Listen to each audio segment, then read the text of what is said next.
I am Elena, and this is the story of how my family tried to erase me from existence. The day my father died, my life should have ended in grief, but instead, it began in betrayal. Asterisk. When the news broke, I remember staring at my phone, the screen blurry through my tears. My father, the man who built an empire from nothing, was gone. I hadn't spoken to him in years, not because I didn't want to, but because he didn't know I was alive. At least, that's what everyone wanted him to believe. The funeral was cold, polished, suffocating. Expensive black suits, crocodile tears, and whispers dripping with greed. My stepmother, Vivian, stood at the center like a queen at her throne, draped in diamonds, her face a perfect mask of sorrow. Beside her, my stepbrother Adrian smirked through the condolences, already tasting his inheritance. I kept my distance. I wasn't ready to face them yet, but fate didn't give me the luxury of waiting. The will was to be read that same week. In my father's office, a room I had never been allowed to enter as a child. The air inside smelled of leather and old cigars, every shelf stacked with his legacy. Books, trophies, contracts that built his empire. The lawyer, Mr. Harlan, adjusted his glasses and began. His voice was steady, but the tension in the room could slice through steel. Vivian leaned forward, her red nails drumming against the mahogany table. "Get on with it," she demanded. Harlan cleared his throat.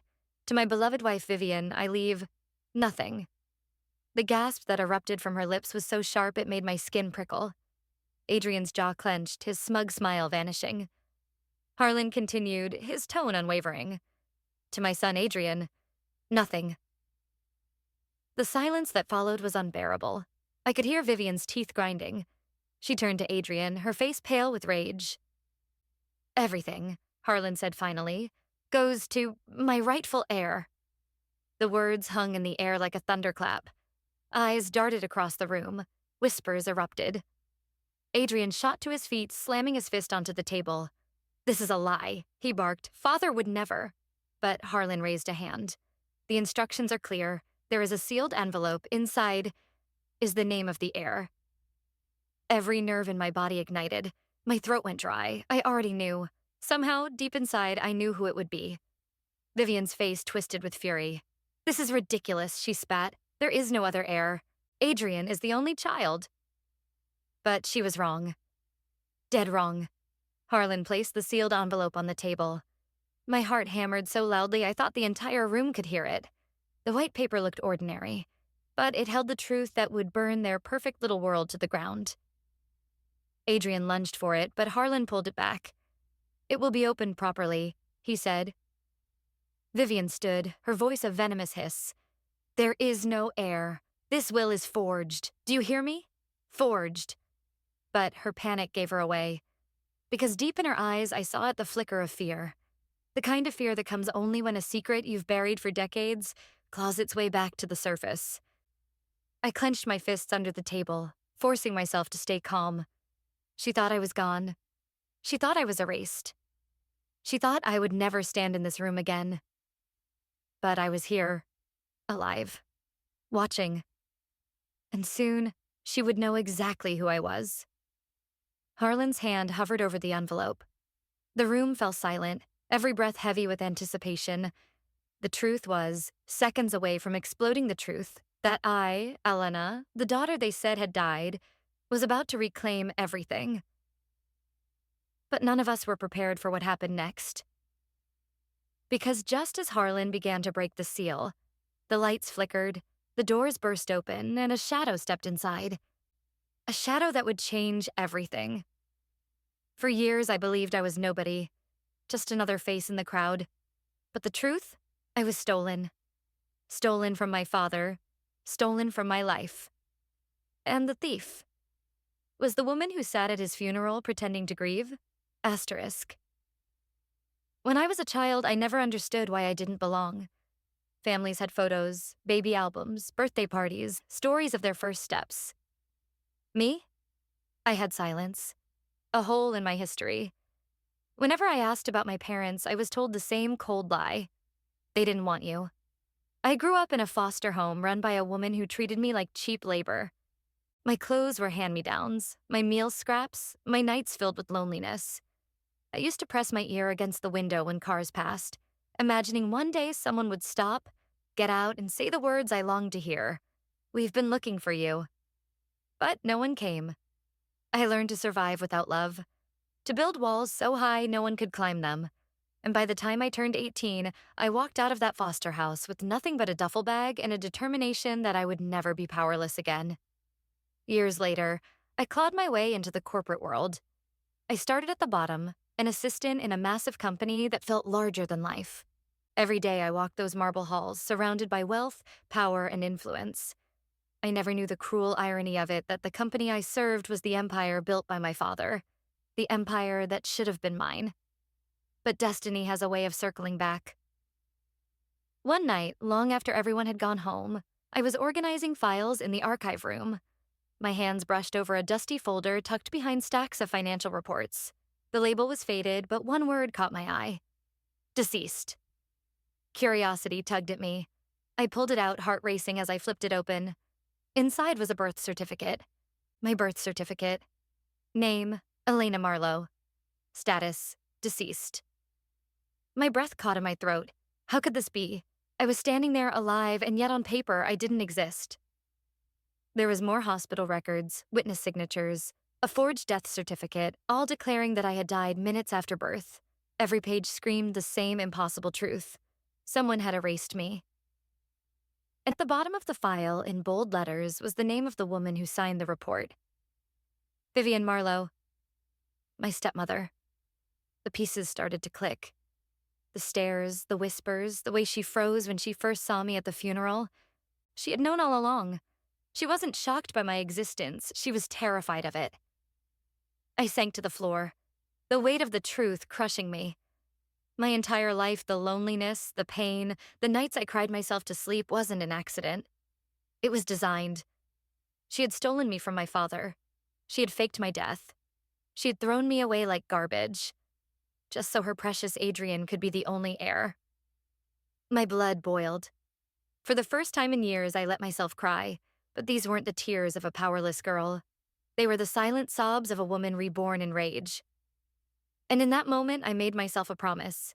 I would take back everything they stole from me. But fate had one more cruel trick to play. As I gathered the papers, footsteps echoed down the hallway.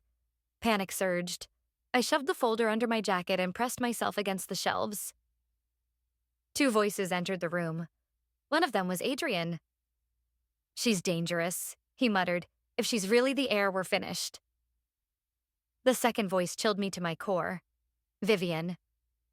"She's not the heir," Vivian hissed. "She's a mistake I should have erased permanently." "Don't worry, Adrian. I'll handle her. The same way I handled her the first time." My heart stopped. They were talking about me. I didn't breathe until their footsteps faded. Then I bolted, clutching the folder, the truth burning against my chest. That night, as I locked my apartment door and spread the documents across my bed, I whispered to myself, "They think I'm still that helpless child. They think they can erase me again, but they don't know who I've become. This time, I will be the one writing the ending." And just as I closed my eyes, my phone buzzed with a message from an unknown number. "We need to talk. I know what they did to you." When you've been betrayed once, it scars you. But when betrayal repeats itself, it shapes you. And I was about to learn that not everyone who claimed to help me was truly on my side. The message haunted me. "We need to talk. I know what they did to you." For hours, I sat in silence, staring at the screen, the shadows in my apartment creeping closer with every tick of the clock. Who could it be? A friend of my father's? An enemy of Vivian's? Or worse, someone working for her, baiting me into a trap? Finally, curiosity won. I replied with shaking fingers. "Who are you?" The response was instant. "Meet me tomorrow. 10 a.m. Cafe Mirabelle. Come alone." Sleep was impossible that night. My mind raced with images of Vivian's face, the lies she built, the empire she stole. I kept running my hands over the folder of documents like it was my lifeline. Because it was. If Vivian found out I had proof of her crime, she wouldn't hesitate to destroy me again. Morning came. The cafe was a quiet corner place, warm and elegant, but my nerves made every sound feel amplified. The hiss of the espresso machine, the clink of spoons, the whispers of strangers. I sat at the back, scanning the door, and then he walked in.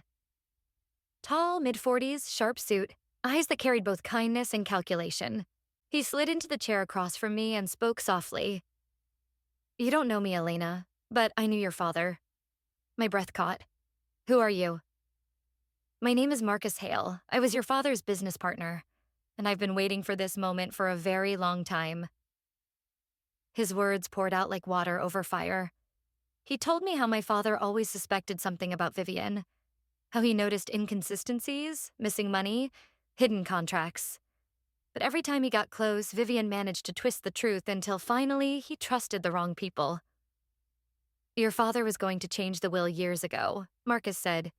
"He planned to search for you, but Vivian, she was always one step ahead. She silenced him before he could act." The room tilted. My fingers gripped the table. "You mean—" He nodded grimly. "Your father's death wasn't natural, Elena. Vivian made sure of that." My stomach turned to stone. I wanted to scream, but my voice was gone. My father hadn't just lost me. He had been murdered for me. Marcus leaned in, his voice low. "But now you hold the key. Those documents prove you're alive. You're the rightful heir. And with my help, you can take everything back." I should have felt relief, hope, maybe even gratitude. But instead, a strange unease crept into me. His eyes, sharp and unblinking, lingered on me too long. His smile didn't quite reach his lips. And then he said something that made my blood run cold. "With my guidance, Elena, you won't just take back what's yours. You'll owe me." The word owe twisted in my chest. I forced a smile, masking the storm inside me. I thanked him, pretended to agree, and promised to meet again. But as soon as I stepped outside, my instincts screamed. Yes, Marcus wanted to help me, but not out of loyalty to my father. No, Marcus wanted power. And if I wasn't careful, I would just be another pawn in his game. That night, as I locked my apartment door, I whispered into the darkness. "Vivian betrayed me once. I won't let another snake take control of my fate. If Marcus thinks he can use me, he's about to learn I'm not as naive as he thinks." But as I turned off the lights, I noticed something that froze me in place. The folder, the one with all the proof. It was gone. Proof is power, and overnight, my proof vanished. I should have known. In a war like this, enemies don't wait. They strike first. The panic hit me like a storm. My apartment was locked, the windows sealed, no sign of forced entry. Yet the folder, the only thing standing between me and Vivian's lies, was gone. I tore through every corner, every drawer, my heartbeat pounding in my ears, but it wasn't there. It was as if it had been plucked from under my nose by invisible hands. Only two possibilities made sense. Vivian already knew. Or Marcus planned this from the start. I replayed his words in my mind. "With my guidance, Elena, you'll owe me." Was this his way of ensuring I needed him? By stealing my evidence and making me dependent? My phone buzzed. A new message. No number, no name. Just 3 words that made my blood freeze. "I have it." I typed back furiously. "Who are you?" No reply. Just another message seconds later. "Meet me. Tonight. 11 p.m. The Pier." I felt sick. The pier was on the edge of the city, abandoned at night, swallowed by shadows. A perfect place for secrets. A perfect place for traps. But I had no choice. That folder wasn't just paper, it was my life. The night air bit into my skin as I walked toward the pier. Waves crashed against the wooden posts, the smell of salt and rust filling the air. My footsteps echoed too loudly, every creak of the boards reminding me how alone I was. Or maybe not so alone. A figure emerged from the shadows. Tall, male. My breath hitched. For a heartbeat, I thought it was Marcus. But then the man stepped into the light, and my world tilted again. Adrian, my stepbrother. He was holding the folder in one hand, his smirk sharper than a blade. "Looking for this?" he said, waving it like a toy. Rage shot through me. "That belongs to me." He laughed, cold and mocking. No, dear sister, nothing belongs to you. Not the company, not the fortune, not even your name. The way he said sister dripped with venom, like the word itself disgusted him. I took a step closer. Why, Adrian? Why do this? You already have everything. His smile vanished, his eyes dark. Because father loved you more. Even dead, he chose you, and I will never let that stand. He snapped the folder shut. You see, Elena, this isn't about money. It's about erasing you. Again. Permanently. The air between us thickened. My pulse roared. And then, headlights flared behind me. Tires screeched. A car door slammed. I spun around and there she was. Vivian. Her heels clicked against the wood as she walked toward us, her face glowing with cruel satisfaction. Adrian, she said smoothly, you should have waited, but no matter. At least she came to us willingly. I stumbled back, trapped between the two of them, the dark water behind me. Vivian's eyes locked onto mine. Cold. Calculating. Deadly. You should have stayed buried, Elena, she whispered. Now I'll make sure of it. And with a nod to Adrian, he reached into his coat and pulled out a gun. When death stares you in the face, you learn what you're really made of. And that night, with a gun pointed at me, I made a choice. I wouldn't die a victim, not again. The pier groaned beneath us, waves smashing against the posts below. Adrian's hand tightened on the gun, his smirk dripping with anticipation. Any last words, sister? He mocked. Vivian stood behind him, her diamond necklace gleaming to save her. Gleaming under the moonlight. She didn't flinch. She didn't blink. She had planned this moment for years, and now she wanted to savor it. But she underestimated me. I wasn't the abandoned girl they once buried in lies. I was something new, something stronger. I forced my voice to steady. Do it, Adrian. Pull the trigger. For a moment, his smile faltered. He wanted me to beg, to cry, to crumble, but I gave him nothing. That hesitation, that single heartbeat of doubt was all I needed. I lunged forward, slamming my shoulder into his chest. The gun fired, the sound shattering the night, the bullet tearing past my ear. Sparks exploded as it ricocheted off a metal beam. Adrian stumbled, but his grip was strong. We struggled, the gun twisting between us. I could smell the alcohol on his breath, hear the grunt of his rage. Vivian screamed his name, but neither of us let go. The pier rattled, my arms burned, and then, bang, the shot echoed again. Adrian froze. His eyes widened. For a second, I thought I was dead. But then I saw the blood spreading across his sleeve. He roared, shoving me backward. The gun clattered to the ground, sliding toward the edge of the pier. I scrambled. Vivian screamed, Adrian, stop her! But I was faster. I kicked the gun into the black water below. Gone. Now it was just us. Adrian lunged again, his fist connecting with my jaw. Pain exploded, but adrenaline carried me. I ducked the next blow, grabbed a loose metal pipe from the ground, and swung. The crack echoed as it connected with his ribs. He howled, collapsing to one knee. Enough! Vivian's voice sliced through the chaos. She pulled something from her purse, a syringe glinting under the moonlight. My blood ran cold. She advanced slowly, her eyes burning with hatred. I should have done this 25 years ago. One prick, Elena, and you'll disappear, just like before. I backed away, my heart hammering. Adrian staggered behind her, clutching his bleeding arm, his face twisted with fury. I was cornered. The pier ended just a few steps behind me.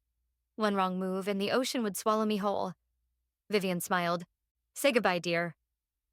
And then, headlights flared again. A car screeched to a stop at the far end of the pier. A door flew open. Marcus. He stormed toward us, shouting, Drop it, Vivian. Her hand froze midair. Adrian cursed. Marcus pulled a gun, a real one, and aimed it straight at them. Step away from her, he growled. For the first time, I saw fear flicker in Vivian's eyes. She hesitated, calculated. Then her smile returned, wicked and sharp. As you wish, she whispered. And before I could react, she spun, plunging the syringe not into me, but into Adrian's neck. He gasped, his eyes bulging, his body convulsing as he collapsed to the wooden boards. "Adrian," I screamed. Vivian dropped the empty syringe, her face twisted with cruel satisfaction. "Weakness," she hissed, "cannot inherit." Marcus fired. The shot missed her by inches. She darted into the shadows, her heels clicking as she disappeared into the night. I dropped to my knees beside Adrian. His chest rose and fell in jagged, choking gasps, his eyes wide with terror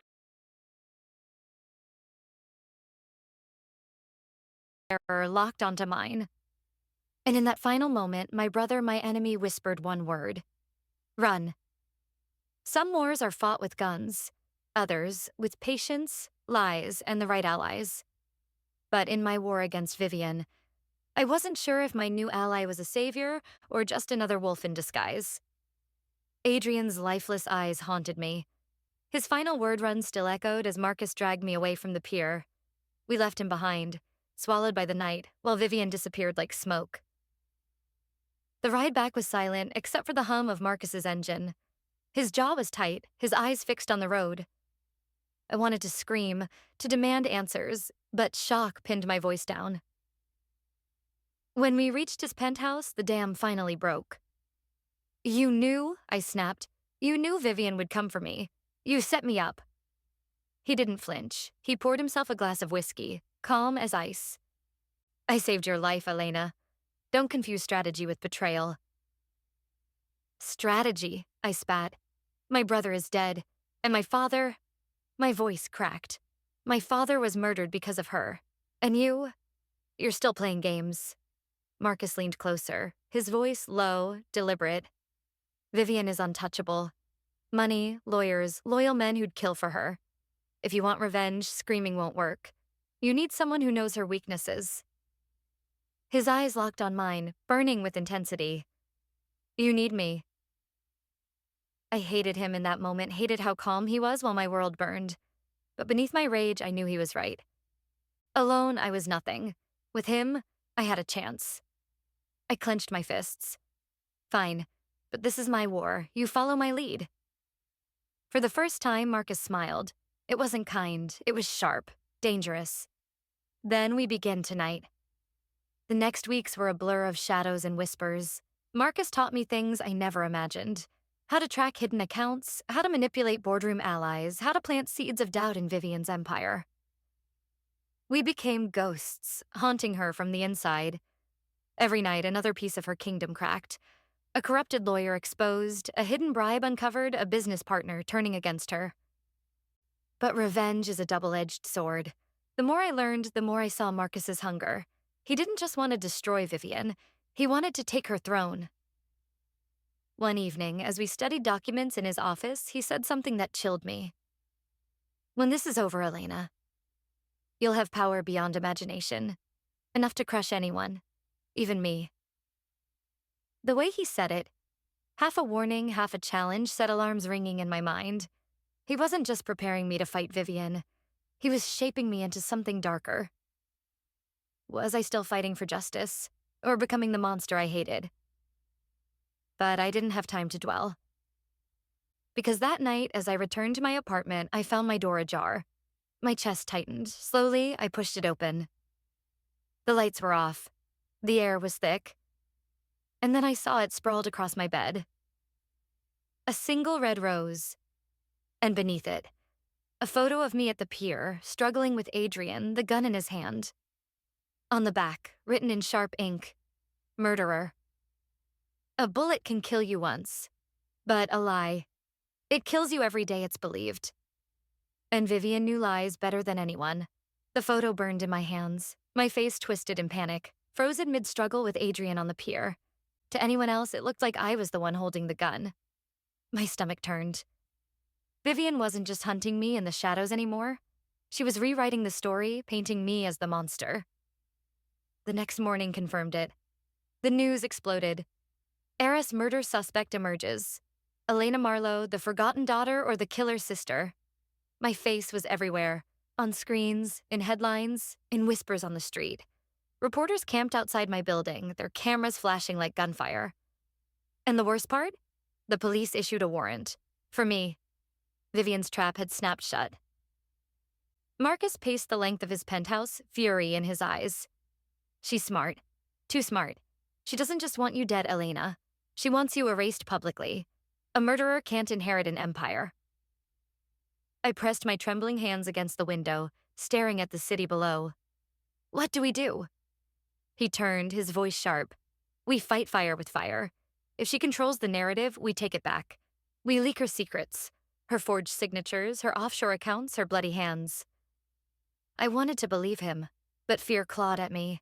And if she destroys me before we expose her? Marcus stepped closer, his eyes piercing. Then you do what your father couldn't. What's that? I whispered. He leaned in, his words a blade. You kill her. The idea lodged in my chest like a thorn. Could I? Could I really become executioner? I thought of Adrian's last breath. My father's stolen life, the years of pain Vivian had orchestrated. My blood boiled, drowning hesitation in rage. But before I could answer, the building shook with pounding fists. Police, open up! My heart stopped. Marcus grabbed my arm. We're out of time. He dragged me through a hidden stairwell down into the underground garage. Sirens wailed above us as squad cars swarmed the street. We sped into the night, headlights cutting through the darkness, sirens echoing behind us. My face was plastered on every billboard, every flashing alert. I wasn't Elena anymore. I was a fugitive. And Vivian was winning. That night, Marcus and I hid in an abandoned warehouse on the outskirts of the city. The walls dripped with rust, the air thick with dust. It wasn't safety. It was a tomb waiting to close in. I sat on the cold floor, clutching the photo again. My reflection stared back at me, a stranger's face framed in guilt. Marcus crouched beside me. She's pushing you into a corner. And when you're cornered, you only have two choices. Surrender or strike. I lifted my eyes to his.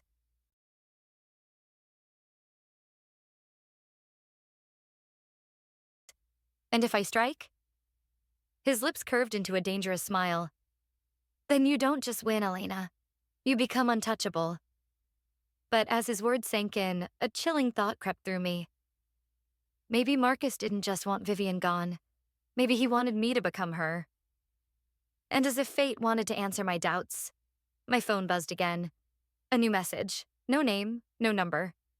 This time, it wasn't a threat. It was a video. Vivian, sitting in her mansion, glass of wine in hand, looking directly into the camera. She smiled, cold, triumphant. Come home, Elena. Let's finish what we started. For years, she stole my life. For months, she hunted me. Now, I was walking into her lair. Not as prey, but as the storm that would end her reign. The video of Vivian played over and over in my mind. Her smirk, her calmness, the glass of wine in her hand as if my suffering was nothing more than entertainment. Come home, Elena. Those words were bait. A trap. But I was done running. Marcus didn't agree. You're walking into death, he hissed as I packed a knife into my coat. Vivian controls that house. She knows every inch, every blind spot. You'll never get close. I zipped the coat, my hands steady. That's the difference between us, Marcus. You see danger. I see opportunity. His jaw tightened. For once, he didn't argue. But as I left, I caught something in his eyes, not concern, not fear. Hunger. As if he wasn't just waiting for me to defeat Vivian. He was waiting to see who came out alive, so he'd know which throne to seize.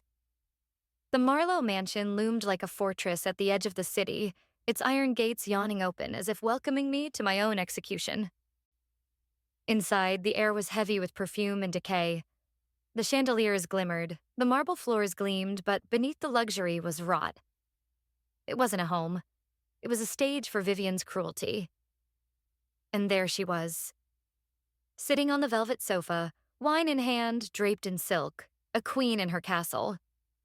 Darling, she purred, rising gracefully. You finally returned. I stepped forward, my fists clenched. You killed him. You killed my father. You stole me from him. You stole everything. Her laugh was sharp, like glass shattering. Stole? No, Elena, I perfected. I carved an empire from weakness. Your father was blind. Adrian was a fool. And you? You were never meant to exist. Her words cut deeper than any blade, but I didn't flinch. Not this time.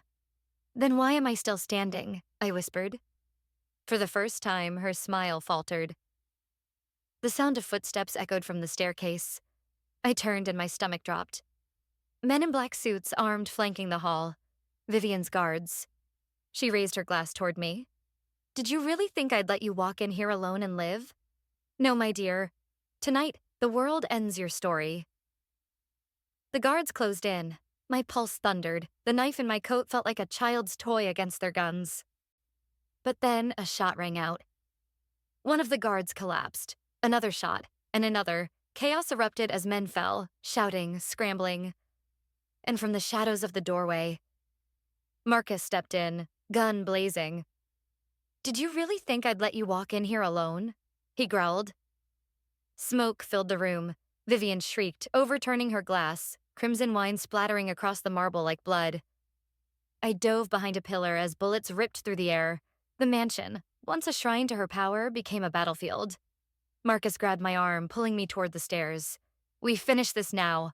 Vivian's voice rang out through the chaos, shrill and furious. Elena!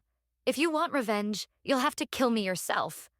Her silhouette vanished up the grand staircase, disappearing into the maze of the mansion. Marcus shoved the gun into my hand.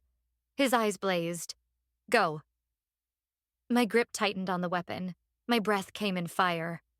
And as I sprinted up those stairs, I knew this was the endgame. One of us would not leave this house alive. A sister's love is a lie. A sister's betrayal is eternal.